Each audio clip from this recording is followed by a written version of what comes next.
Okay, I'll try this then. Do you know how hard it is to find music that works my voice that's not smooth jazz? It's hard. You're listening to Career Coaching with John, thoughtful approaches for lasting change. My name is John Fielkowski, and welcome.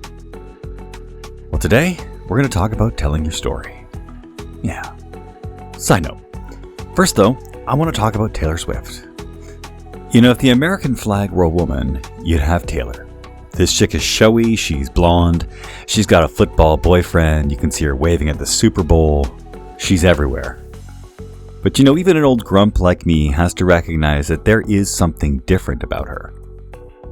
Now, I think everyone has a Taylor story, so let me take you back to 2013 and I'll tell you mine.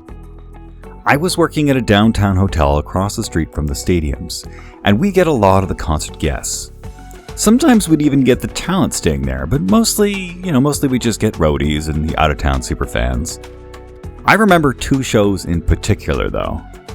The first was One Direction. And the girls filed in with their parents, taking pictures with their hand-painted signs, and everyone was excited and having a great time. But you could tell that no one was really taking this thing seriously. But the following weekend, however, Taylor was in town. And it was the same kids, but there was a completely different feeling. Well, there they were in their red cowboy boots, earnest look in their eyes, deadly serious about the significance of what they were about to see. I remember standing at the front desk with my colleague Tyler, watching it all, joking around, reminiscing about when music had that much significance. Where did that feeling go, we wondered. Well, later that night, we opened the doors and the sound poured in, thousands of voices singing in unison. Parents milled outside, and even though you knew they wanted to go home as much as I did, some of them brought beers, they were smiling, socializing, laughing. Maybe they were swapping their own concert stories. You knew they were having a good time, and you knew they were happy for their kids. And we all knew we were witnessing something special. Taylor turns her imperfections into lyrics. Those lyrics into stories, and through those stories, she builds a connection. She manages to make people feel. And then she found a way to bring that feeling to every single one of us. Well, that's not luck, that's marketing genius. Real marketing isn't about convincing people to buy. It's about helping people believe. And Taylor built a brand that people could identify with and that became part of them. Her perfectly relatable imperfections. Now, I like that about her. I like that her hair is never quite perfect. I like that she works hard, that she dictates her own terms. I know she felt the heartbreak, and I know she reinvented herself because of it. None of it could have been easy. Imagine putting yourself out there like that, taking the enormous risks of saying yes, or the even bigger risks of saying no. It's been many years since that summer night that Taylor came to town, and yeah, we've all gotten older. Now, maybe we don't have the teenage enthusiasm for music anymore, but we can still learn an awful lot about owning our story, about taking control of the narrative that defines us. Most of us don't have her talent for moving millions, but we all have a story to tell. And whether you're selling music, ideas, or just yourself, that kind of connection is power. So that's where I want to go today. Telling your story, reinventing yourself, and thriving in a world where authenticity is the brand, but it's so hard to achieve. Well, this is Career Coaching with John, episode 14, From Setback to Story, Finding Your Voice Again. My name is John Fielkowski. Stay with us.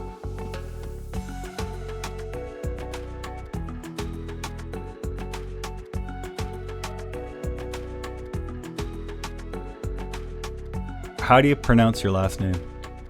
You can say Barbante. Barbante? Yeah, Okay. That's fine. Welcome back to Career Coaching with John. I went looking for people with career transition stories, and that's how Laura found me. This interview was actually supposed to happen nearly a month ago, but of course, life gets in the way and things change. Laura was looking for work, and we were going to have a conversation around the state of the marketing industry. I actually wrote and recorded the introduction to today's show back then, so it doesn't quite line up with the conversation we are about to have. That's okay. Taylor Swift, by the way, was her idea. Where are you calling us from? And, what's happening? I can tell you that. I'm calling from rainy Melbourne, Australia. Yesterday we had beautiful 25 degrees and now it is 13 degrees and pouring. We have bright and sunny and it's like 10. But yesterday it was pouring. Really? Yesterday it was like floods, like water pouring because all the leaves have fallen off the trees and it's covering all the sewers. So it's oh my gosh, yes, yeah. It's a mess. Annoying. What do you do for your living? What is your thing? My thing, my shtick is I work in marketing. So I've been in marketing for probably, I want to say 15 years now. Yeah. And I've kind of built my career around being client side in the marketing world. So being the one that comes up with the strategy and then works with the agencies to deliver all the random things that I think of. Yeah. And you were working a long time with the government, right?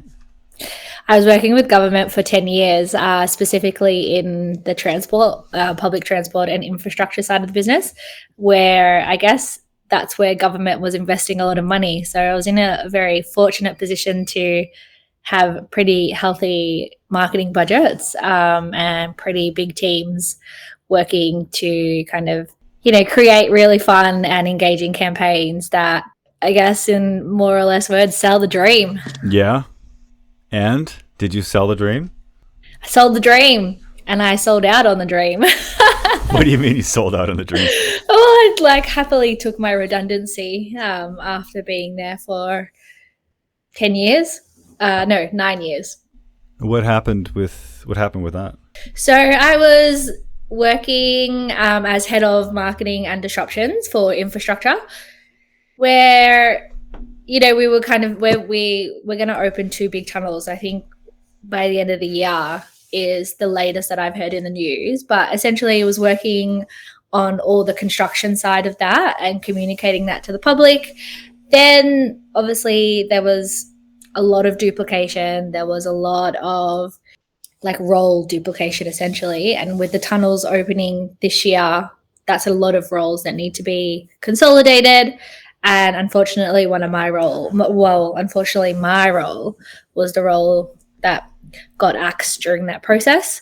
Kind of lived the dream to see it to the built stage, but obviously not to the open stage. Are you a career person? Do you want to be there in one place forever, or do you want to move around? What's your ideal world? Yeah, for a long time I thought I was a one role and grow with that company, which is what I did, right? When I was in transport, I started as a coordinator and worked my way up to head of marketing. So kind of done that route and it was good while it was good. But then I think with the current state of the world and the market, obviously when jobs get tighter and that environment just changes and the satisfaction you get out of the role changes as well. And then I was unemployed for about 6 months, I think in total it's been. And I secured this role with Umbrella, which is an industry publication, specifically in advertising and marketing. And that's changed my whole perception on kind of what I want to do with my career. And the sheer exposure to new ideas, new concepts, trying to be a little bit of a futurist, trying to predict what the market wants in 12 months time or 6 months time for these big events has really changed my perspective on kind of what I want to do with my career. And I think where I'm leaning towards now is I kind of want a bite of every piece of the cake. I want some agency experience. I want to see what it's like in the media ownership world. Yeah, I just want to see my world's been blown wide open. Wow. Okay. You are a different person the last time I talked to you. I know, right? I was very cynical when I talked to you last time. You were so cynical. I love this. So, because, yeah, we are... You were I don't know what to do. Because everybody's looking to do some freelance stuff. And maybe I'll do freelance stuff. And maybe I'll... So, describe to me the last few months. How did you get where you ended up? So I've kind of been on a pretty big journey because my identity was so closely tied to my role, because for the last 10 years I've been a marketer in the government. And that's kind of what I saw myself as being. And then, yeah, obviously when you get made redundant, you kind of, a sense of identity is taken away from you, I guess, and you have to kind of reshape who you are and kind of where your value is. And so for those 6 months, it was like when I spoke to you, I was pretty cynical. The job market in Australia is horrific. There is like, you know, if you look at LinkedIn, there's all these jobs, but then you see like over 100 people have applied for them and they're quite senior marketing roles. Yeah.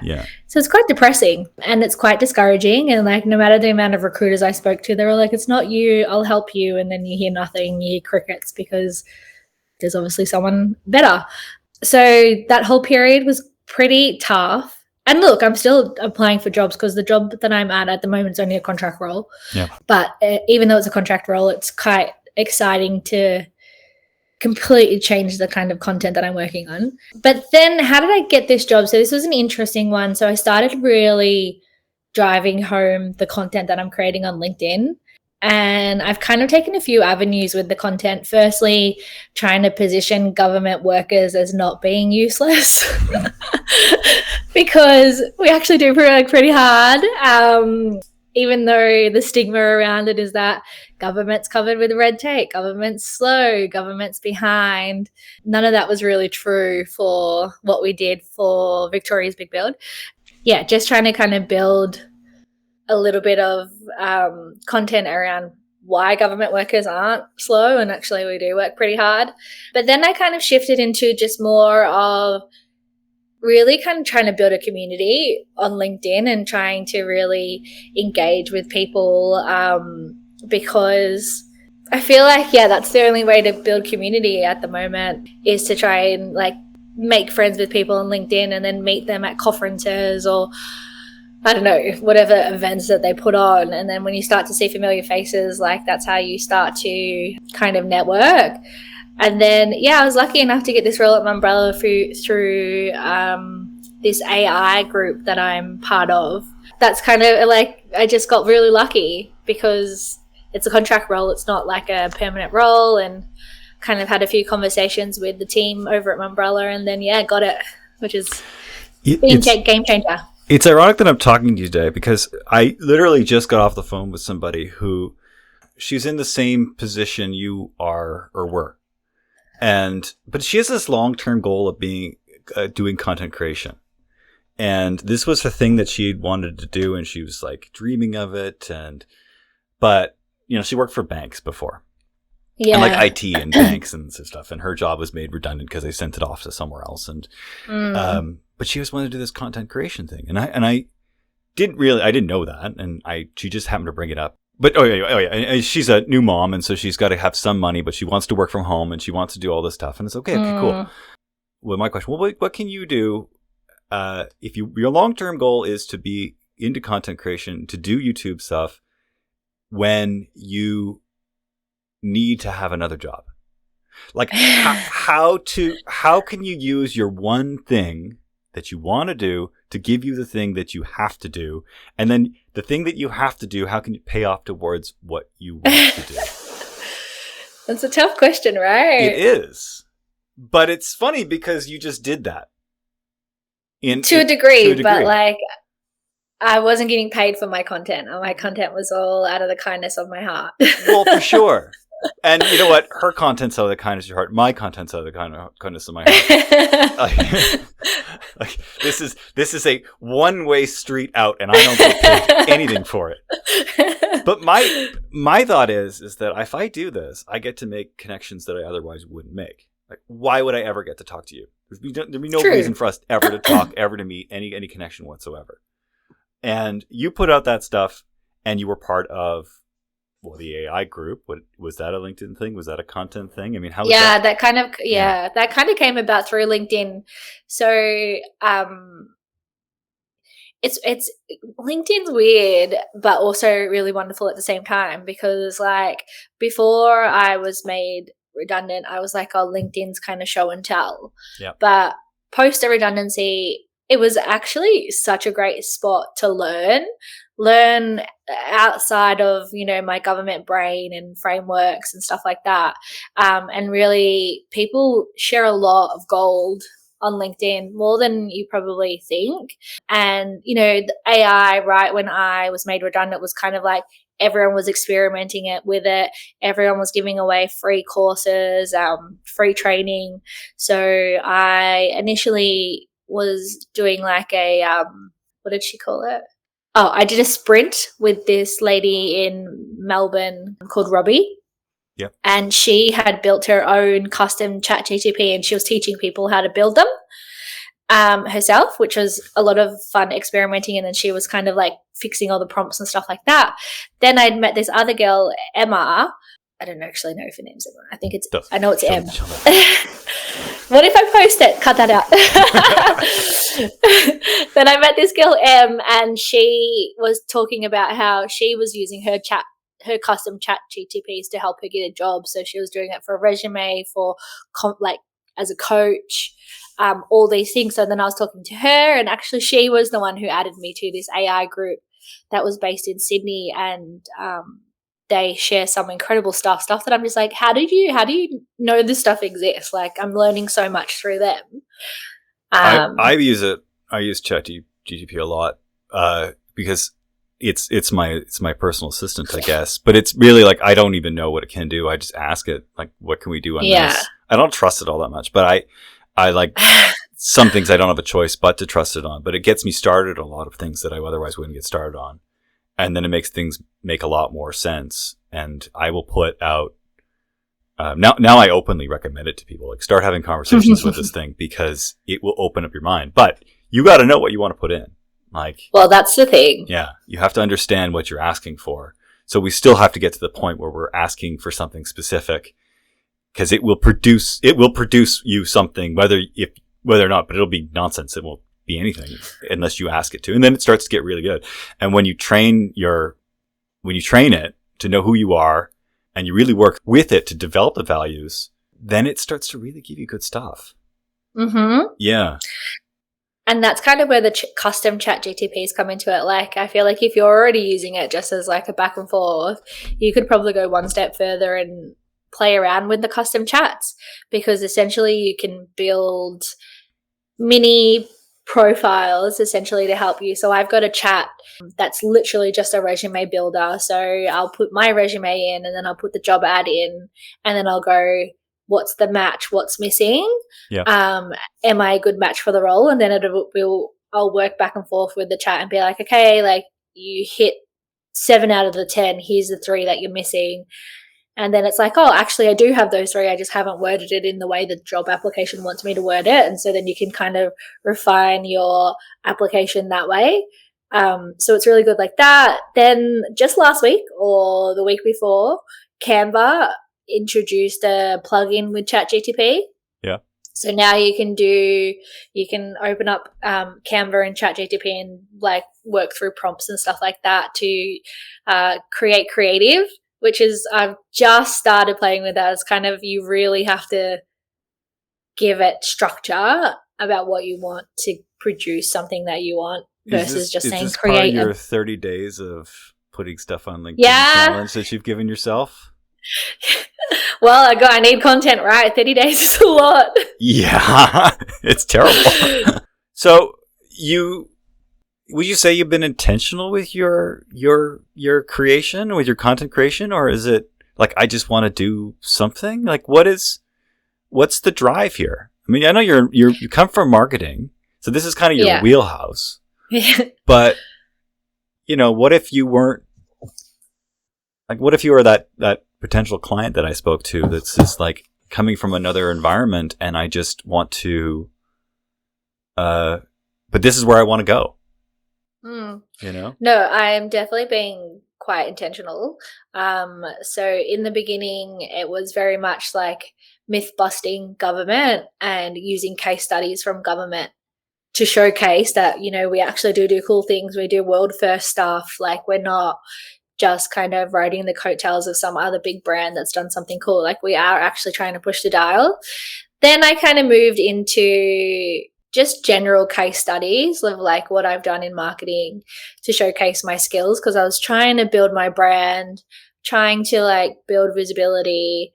Again, that I'm not just some boring government worker and I actually do marketing campaigns, quite strategic. And then I kind of shifted into just more sharing content. But I was finding that when I was sharing the content of other creators, it wasn't getting as much engagement. So that's why just this month, November, I'm doing 30 days of content.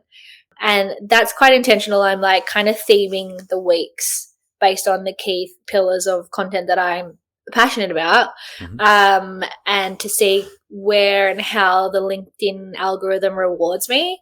So I'm up to today's day 8. So far, like it started off kind of good and then it kind of dropped. But then this week, all my posts have been getting likes. So yesterday I had likes on all the 7 posts. So I think the way that I don't really understand the LinkedIn algorithm, but yeah, it's been all the different days are being served randomly, and it is getting engagement and I am getting follows from it. So kind of at the end of the 30 days, we'll do a check on like where my following started to versus where it ended and kind of what my impressions were. And, you know, this week I started off in good intentions, but I was literally posting most posts at like 10 o'clock at night, Australia time. So it's kind of missing the boat. So this week I'm going to try morning posts. Just schedule them when you're feeling motivated, so you give yourself a day off. I know. Yeah. I know. I think I'm going to, like, this week at work was busy. So I think that's the plan next week, is actually pre-plan my content. So I've worked so much in the strategy space that actually doing the delivery work, I have to plan this stuff. Well, yeah. When you do any entrepreneurial work, because that's what I think you're doing here, right? It's when you're trying to, like, we get trained to do one thing, and then you all of a sudden have to do something else. This job that I've taken on as a career coach has been more about that than about coaching. Like, I think now I'm 8-9 months into it. Only now am I really having a steady stream of clients. But I don't think I would have been very good at it unless I had done that other work. I think it kind of took me out of my old way of thinking and put me into my new way of thinking. Keep elaborating. Well, I'm half watching levels to make sure my levels are good here, because I'm talking a bit quietly. I gotta stop. This is not a good idea, by the way. The footage. Because it's like I can hear my computer laboring and I can see these things. So maybe I'll just shut everything down and just go as minimal as possible. All right. Sorry. When I started, because I've kind of done everything myself. I did this with no money, right? And so I built my own website. Well, I never built a website before. So there was all that to learn. And it's one thing just to put pictures and text on. That's great, but that doesn't really do much. You have to do all the other stuff. Well, I didn't know that stuff existed. Like, I didn't know all the back-end coding that needed to go into it. Now I do. Cool. Or thinking about content creation, thinking about how to do a podcast. That was something I always wanted to do. I can talk. That's about it. But do I understand how the SEO works of it all? How to get people to actually listen to it? Well, there's a thing. The technology part. Like, there's so much that's going into it, but it's giving me a whole different perspective. Not only in how I'm talking to people, but also in what I'm saying. Because I can understand things in a different way. And then when people come to me with a problem like this woman that I spoke to earlier, I'm all of a sudden going a completely different direction, because I have this personal attachment to it that if I was just directing, I don't think I would have understood to the degree. No, it makes sense. Like, you have to get into the weeds a little bit to appreciate how to do things. Otherwise, it's kind of just like everything's, Yeah. We had talked a lot about AI and what it's done to your industry. And, like, I feel like your impression's very different now than it was 3 weeks ago when we first talked. But what are you seeing? Like, what are you feeling? What do you think is happening, and what do you do about it? I think the market environment towards AI it is quite doom and gloom. Like the stuff that like I don't, yeah, hard to articulate how I feel about AI. Like I'm excited by it because it can help with so many things. Like it makes things faster. It makes the busy work where you're like, I got to respond to emails, I got to set up meetings, I got to do all this stuff. It kind of helps with that. But the nervousness that I see from the industry is around job losses, because AI has the potential to replace people, especially those junior roles. So there is kind of an ethics thing attached to it that people need to, I think big businesses need to really be considered when implementing AI. Like maybe it was September or October, like Deloitte got into a fair bit of trouble in Australia for producing a super expensive, like $500,000 report for government that had fake references in it. So essentially whatever they did, they used AI somehow, and it had fake references. It had a fake quote from like the federal court, all this stuff in it, right? And it was a university professor who found the inconsistencies and was like, what the? And that's how it all became uncovered. And, that's, everyone's like AI, everything. But then if you implement it too quickly, you end up in this position where you charge the government $500,000 and your report's wrong because you're like, oh, AI would have sped it up. Yeah. So there's this kind of balance, I think, that businesses need to think about when they're using AI and they're adopting it, and that it's not just like, oh, well, AI is going to replace roles. It's like, no, you actually have to be super, super considerate about how you use it, because it is just an echo chamber. Like what you tell it, it'll tell you back. So you've got to balance that. And then there's a whole other world of AI where, like Chat and Canva coming together for AI so you can design things faster. There is just so much. It is a scary thing. There was a story I read, something happened in Thailand where it was a bank that was offering some early retirement packages for people because they wanted, and this was like for like 40-year-olds and like their mid managers, as to move them along now because their jobs, oh, no problem. Let's just let the computer do it instead. And so it was like, what do you do if you're that person? And that's been really on my mind. Your role in life or your purpose in life has now been replaced by a computer. You didn't really expect this to happen. You do have to adapt to it. You do have to use the technology, and then how you can control the technology, right? I think until you start to like experiment with it, then it starts to make a lot more sense, but it requires you to be more entrepreneurial about it. Yeah. Yeah. And until you have an excuse to use it, then you don't use it. Yeah. I think that's the thing, right? Like if you want to get, like, I guess the industry, AI is going to change industry, not just for marketing, for everyone.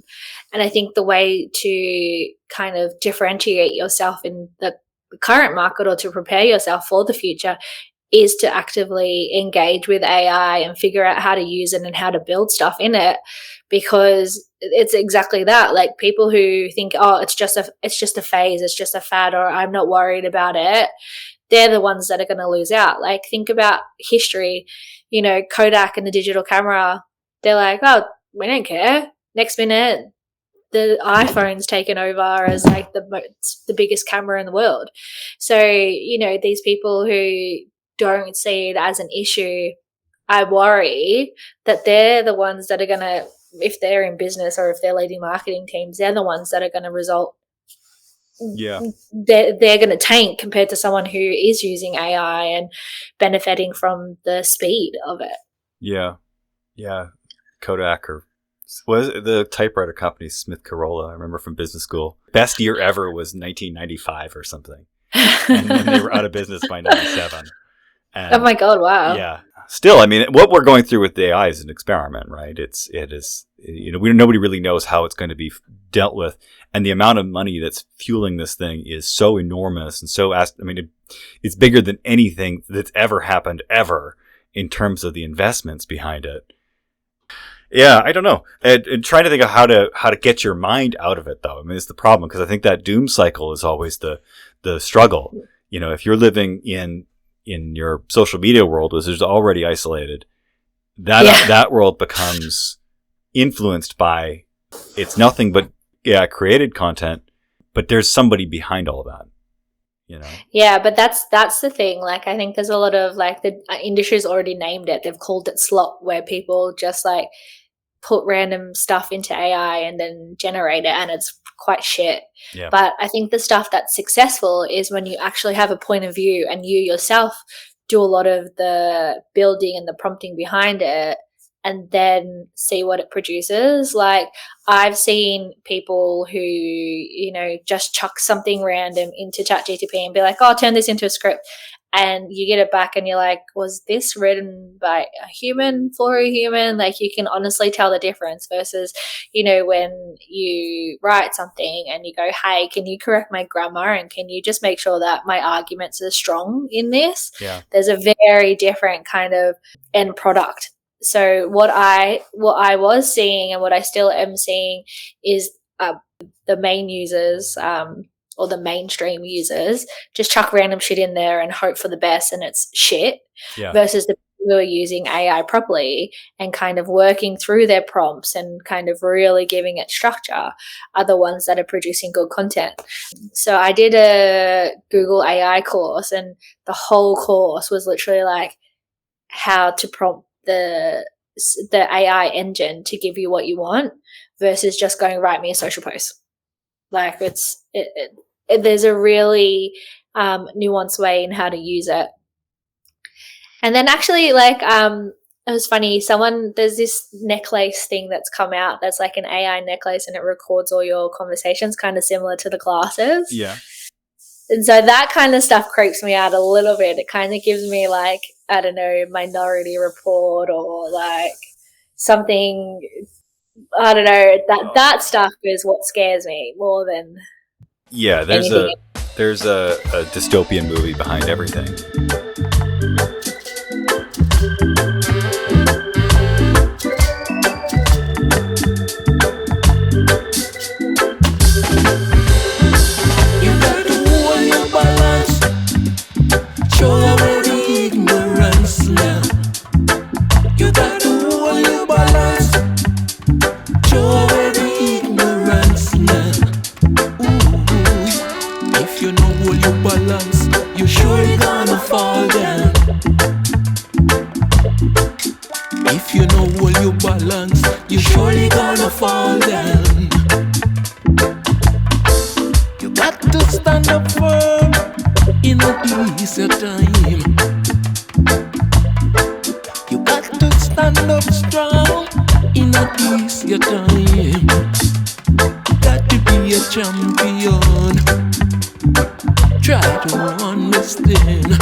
All right, welcome back to Career Coaching with John.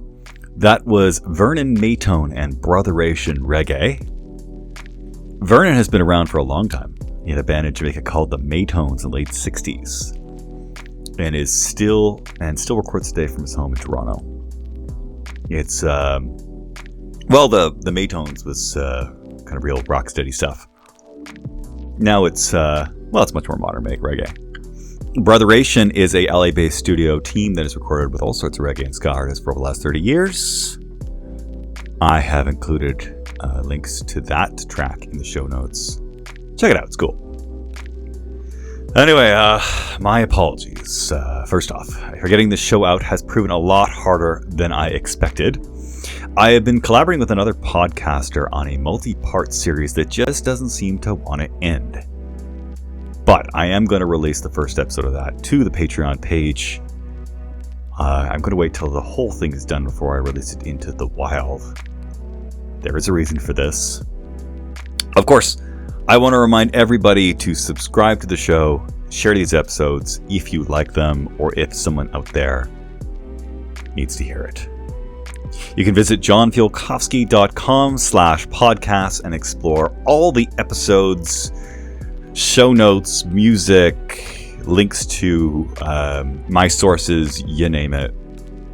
And of course, ways to support the show. Thank you as always. Okay, where did we leave off? Yes, I like good news stories, and Laura definitely had one for us today. You know, I was quite serious when I mentioned there was a potential client that I literally got off the phone for before the interview. She saw her dream career and the job she had to get to make money as completely different things. I think that's really common, but I'm starting to think that there is a way to use the job you have to fuel the dream career, and not just with money. Now, I don't know if she heard me, but on the odd chance that she does listen to the program, here is my message to you. If creating content for Instagram, LinkedIn, YouTube, whatever, is your thing, you need to start right now. It's not easy to get this right. You need to practice. Finding a job itself is one of the worst experiences you can have in life, but it's also one of the greatest moments of opportunities you will ever have. And there are a lot of ways of finding a job. And in my experience, sending a cover letter and a resume is becoming less and less effective. We live in a world where there are a lot of ways to get your vision out there, and there are a lot of ways to meet people. And the people that you meet could be the ones that, well, give you what you need. You need to start asking. Now, if you don't know where to start, there are a lot of us who are willing to help. Surround yourself with them. Start asking questions. Start asking for things. Tell the world who you are. It works. All right, back to the show. If you're walking into a job, or if you're walking into the market now, you haven't got the benefit of understanding how these things work, or what the message is supposed to be, or how to craft a message. What do you do then? Because if the jobs are being replaced on the low level, how do we learn in that sense, in that world? That's the thing that I'm still trying to figure out. And I was listening to a podcast recently with, I can't remember who it was with. It was a lady who runs an AI consultancy. And one of her things was, yes, AI is great and it can, save costs and stuff like that. But you do have to think about the next generation of people coming up and what opportunities you're giving them, because where is that junior level if AI is going to replace it? So I think businesses have like a social responsibility or an ethical responsibility to keep those roles alive for, like, where is the next cohort of the world going to come from if you're not giving them jobs? Yeah. Well, if you're not teaching leaders, because you can't just walk into a leadership role. You need to come from something. You need to do something. Got to pay your dues, right? Well, you have to learn the basics at least. You have to understand what you're asking for and how you ask for it. As long as people are in the workforce, you have to talk to them whether you want to or not. And I actually have really wondered about that. What does somebody do if everyone's considered that low end redundant? How do you get started? But yeah. And if that's the attitude that people are taking, or the companies are taking now, I don't know for sure if it is, but it feels like it is. It looks like it is.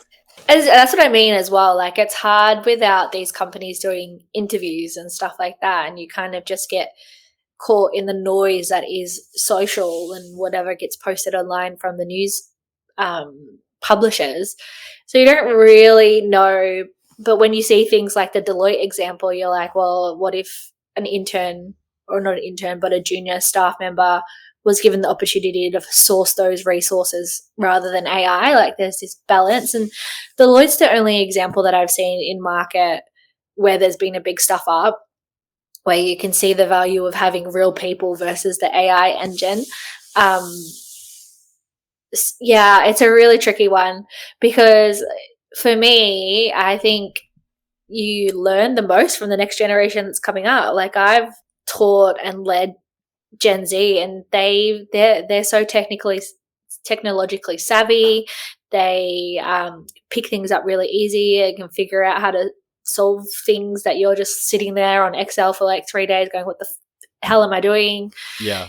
So yeah, I don't know what AI or how businesses will tackle this as well, but I think it's a missed opportunity if they don't. How would we help them? Okay, I mean, it's funny because I think about the Gen Z kids that I worked with. Yes, they would be very savvy in one thing, but they also didn't know how to work the computer, or they wouldn't know how to work the phone. But I've only ever used a Mac. Well, sorry, kid, this is not a Mac. Like, how do you get, like, help people or mentor people into that insight when they're not? I don't know how to say this. Like, when they don't have to do it for their jobs.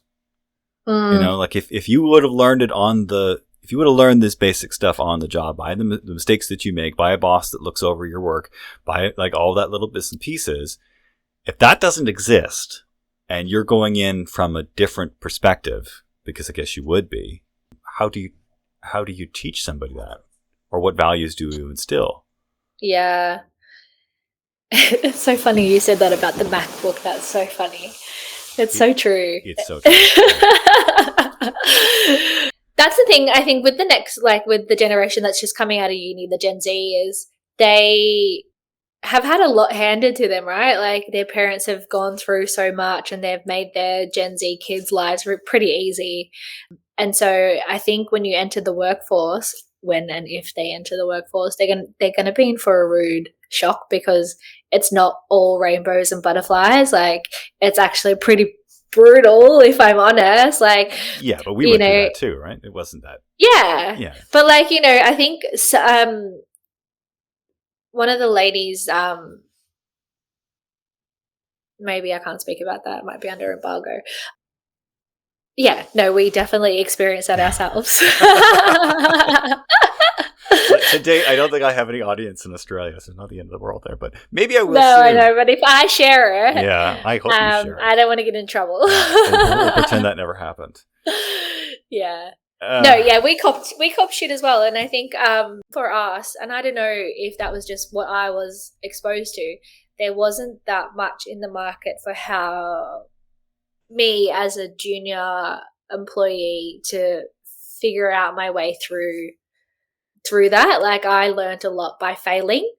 There's nothing wrong with failure, because failure teaches you things, but I think what there is opportunity for in the current market and the way that learning and education has evolved is that there is opportunity for teaching Gen Zs those soft skills that potentially they never learned in high school, in university, and just like the basics. Like, I've had people come in and not know how to set up a meeting, and that's kind of their core task as an intern, is to set up meetings. So real basic things are real lacking, because when you go uni, you don't set up meetings, you figure out how to write a strategy. Like, there's it's the same as when you're in high school. You don't learn about how to get a mortgage or like how to open a bank account. You kind of just expected to know, and then you sign yourself up for all this crazy shit. Yeah.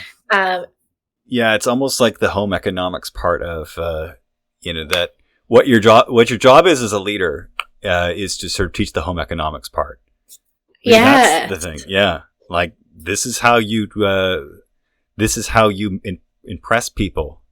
Like, I think given the people that I work with, because I spent a lot of my time in retail. I ran a bike shop for a long time.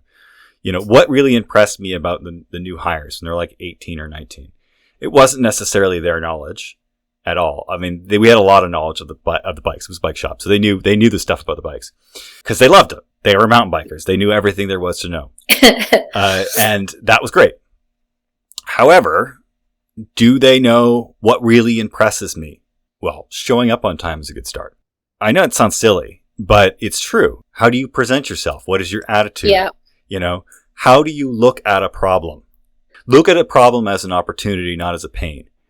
Because your job here is to, like, I know you're not going to be in bicycle retail your whole life. I know that. Frankly, I don't care. But what are you going to get out of it?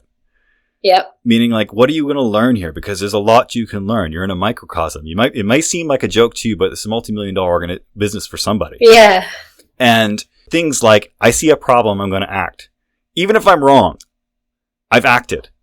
I approach this as with that kind of a joy, and like, yes, you've got all these tools. Now, how do you use these tools? That's what I'm trying to say. And how do you approach your attitude to being able to use the tools properly?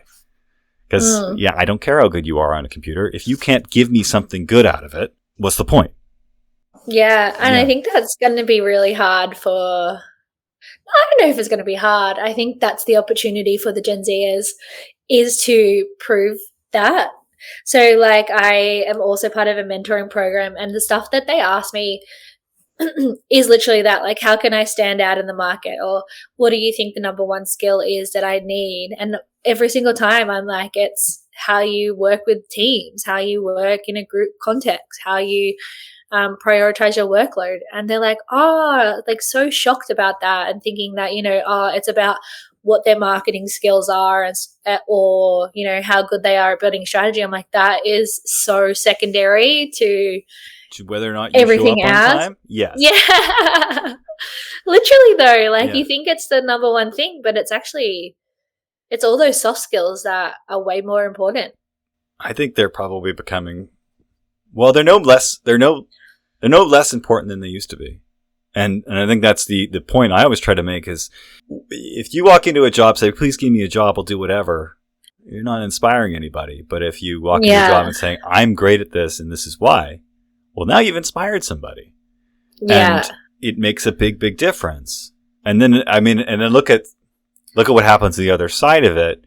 You pull it off and then your mind gets completely blown open. Like yours. Like, for example, like you've gone from, in 3 weeks, you get this new job. You're like, I want to do everything now. New lease on life. Yeah. How to give somebody that freedom, like the freedom of saying, I want to do everything again. Yeah. Yeah, I know. Damn. But like, that's again through exposure. Like I would have still been on the train of, I want to work client side. I only want to work client side. That's what I know. That's what I like. And then seeing just how, like, a lot of the people that we speak to are quite entrepreneurial and hearing their passion for things in marketing and advertising, and it comes through and you're just like, whoa, I had no idea that this could even be an avenue. It's amazing. Maybe because I was so cynical beforehand, and then seeing everyone who's so positive is just like, it rubs off on you. Yeah, it does. Yeah, working in a negative space is so hard to get yourself out of. Yeah. Have you ever worked in a job that you hated, like in a really depressing place, or like a toxic environment, or whatever you want to call it? Yeah. Did it stay with you? How did you talk yourself out of that? Being in those environments is so tough, and I think there's kind of two ways. It's what's my escape route, and knowing that you're going to get out of it is one of them. The other one is learning what not to do. So like if that environment is toxic because XYZ, then you're like, I would never settle for an environment that has that, or I would never be like that. And so you start to build your world around those what nots to do. And I think there's so much in there's so much in failure, right? Like, I don't know if there's another word for failure, but like there's so much you learn from being in environments that are quite negative, or where you failed, or where you felt like you failed. And you kind of, at least for me, what I do is I kind of almost make a vow, like, I never want to work like that. I never want to be in an environment like that. And so you really start to learn about what you're willing to accept and what your boundaries are as well. Yeah. So as much as probably in the moment it's quite shit, now I can reflect on it and be like, those are massive lessons on what not to do. I think, like, even, you know, through the redundancy, it was quite hard, but the whole time I kept going, like, I've got to build my content. I've got to figure out ways around how complicated the job market is, or, you know, that was kind of my drive. Even though I was quite cynical, I was still like, I know this is going to be good in the long run, and I know that everything happens for a reason, and doors will open up eventually. I just have to trust the process, even though I'm impatient. Like, I was saying all those things to myself because I was like, I know that this is for the good. I know this is the right move. I just, where I'm impatient is not knowing what's next. And so it was like almost trying to force it. And then that was making me frustrated because I was like, why isn't this happening? And then when I stopped forcing it, it happened. Think about the word suffering for a moment. I think it has two kinds of meanings. You know, we humans are experts at trapping ourselves in habits, systems, and expectations, right? Inflation, job security, politics, they're all real and they're not going to go away. But maybe we can choose to leave that stuff to other people. Let them sit in the established mess. We can be different because we choose to be. You know, when you're actually going somewhere, suffering has value. It almost feels good.